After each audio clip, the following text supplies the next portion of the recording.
That's the Sunday Papers, and now next up our studio guest, the Treasurer Scott Morrison. And while he joins us, here's the opposition leader, Bill Shorten, on Thursday night on the government's decision to hit the major banks with a levy, raising $6.2 billion over 4 years. Labor will not stop the Liberals' new tax on the banks, but we are deeply sceptical of a banking culture that takes every opportunity to hit customers with higher fees and charges. And we are worried that the weakness at the core of this government will turn a $6 billion tax on the banks into a $6 billion charge on every Australian with a bank account or a mortgage. If the banks pass on a single dollar of the government's tax to Australian families, then that should be the end of this Treasurer, this Prime Minister and this whole government. Treasurer, welcome. Good morning. Barry. Will you accept some of the blame if the banks pass on these costs? Bill Shorten's always just interested in the politics and the personalities. He's always interested in his job, my job, the Prime Minister's job. We're just interested in the jobs of Australians.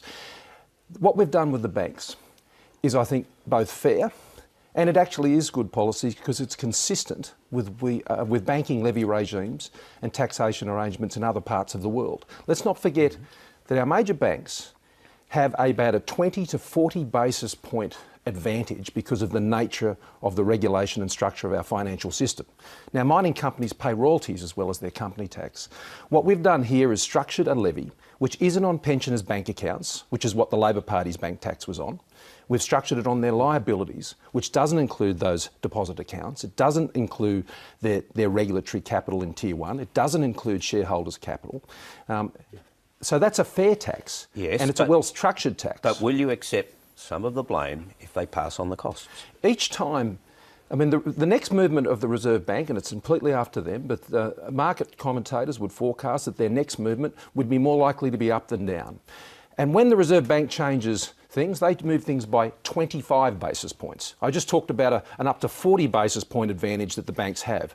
And this is a 6 basis point tax. Yes. So what we've done on this occasion is we've resourced the regulator, the competition regulator, to ensure that the banks are honest in their dealings with their customers. That didn't happen last time when the Labor Party put on a bank tax. Last time that happened, Chris Bowen said, well, the market's the market, and that's how it works. So they're not applying that test to us. The problem here but we will put the pressure on, Barry, to make sure they don't pass these costs on. And if they do, they will say to every banking customer in Australia that you're right about the big banks. Yes, but you're absolutely right about it, and that's why they shouldn't do it. When you refuse, though, to accept some of the blame if they do pass this on, I accept responsibility for all of our decisions, Barry, that we take in this budget. But isn't the problem that you simply can't guarantee that?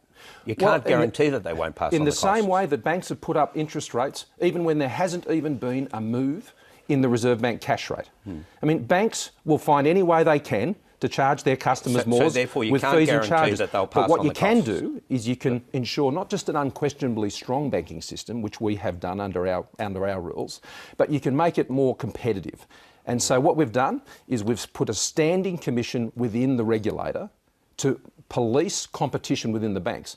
I mean, the smaller and regional banks, which were hit by Labor's bank tax, they're not hit by this.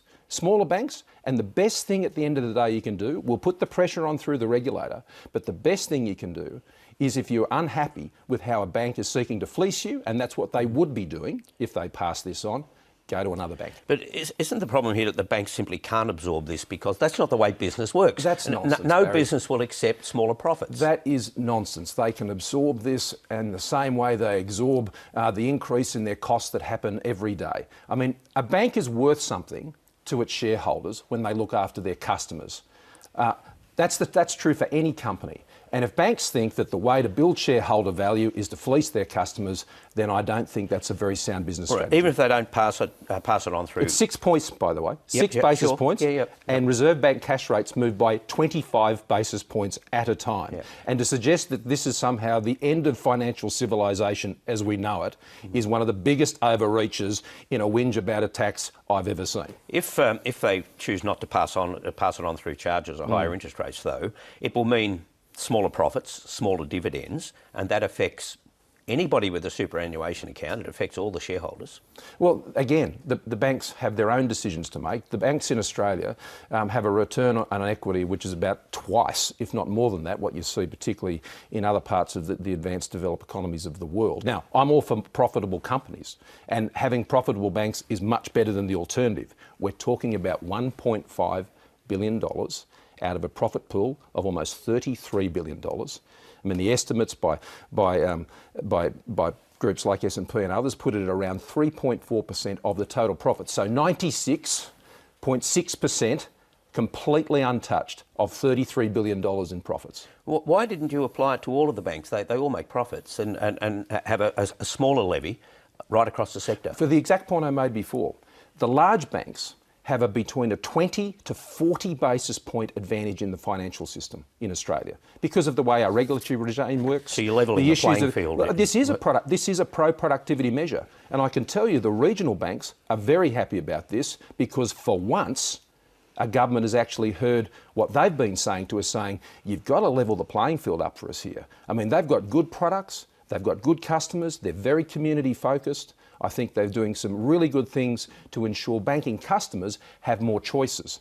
And I'm all for giving more customers more choices. The best ward off against the banks just being able to charge you willy-nilly is to have a better and more productive and competitive banking system. This is permanent, isn't it? Yes, absolutely. So it's not really a levy because levies come off after a while. No, it's a tax. Levies can stay on permanently. I mean, you can call it whatever you like, Barry, but what this is a permanent structural change to the way we tax our financial and banking system. So you can increase it at any time?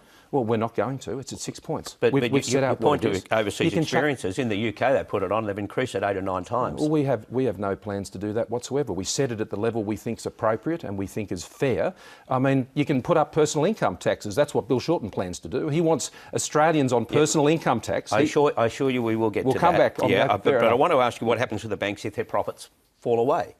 Well, we haven't seen that for some time. But it might happen. Would you then take it away? Well, remember, we're cutting company tax, Barry. We are cutting company tax from 30% to 25%. You'll never get to cut the company tax for the banks. Well, Barry, unless you're a member of the Senate, unless you have 38 seats in the Senate, then you're no more in a position to say that than I am. Well, you judge the Senate's behaviour by getting rid of the zombie measures. You know that there are things the Senate will not do. I know. And they will not pass on the company tax cuts to the big banks. Well, Barry, but before the last election, people didn't think we were going to get $25 billion worth of savings measures through. But we persisted with those and we got them through. They said we couldn't get the Australian Building and Construction Commission restored. You may have said that yourself, but we did. The Registered Organisations But you say you want Australian companies to be internationally competitive. And what's happening to the big banks is they're paying an extra $6 billion over 4 years in taxes and they'll never get the company tax cut. Well, we've got legislation in the Parliament to do exactly that. Now, understand this. If Bill Shorten thinks the most competitive position Australia can be in 10 years from now, and if the Parliament thinks this, to have a 30% corporate tax rate, which is by that time likely to be, if not in the top 3 of the corporate tax rates in the world, and to have a top marginal personal income tax rate, which means you work 1 day for the government and you work 1 day for yourself. No, you don't.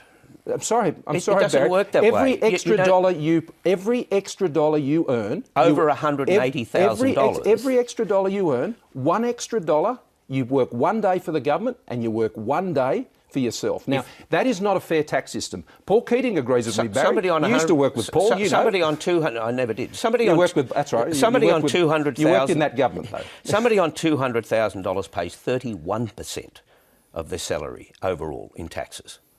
Well, the point is this, Barry. It's not dollar for dollar. No, Barry, if you, on the marginal tax rate... It's a progressive system. It is a progressive system, and we support a progressive system. But what does it say to people? I mean, I met a business here the other day at Box Hill, and that business started from nothing, obviously. Their entrepreneurs, when they started the business, they didn't take any income. They didn't draw a salary at all. That business is now on just tipping $50 million in turnover. Now, the payoff for those guys who built that business is that they wouldn't they'll be in a position to actually earn down the track. Now, if you're saying to them, the great advantage when they really start to hit their straps is you've got to work one day for the government and one day for yourself on every extra dollar you earn, then that's not a fair Australia. That's not fair to anyone. Every Barry. extra dollar over $180,000.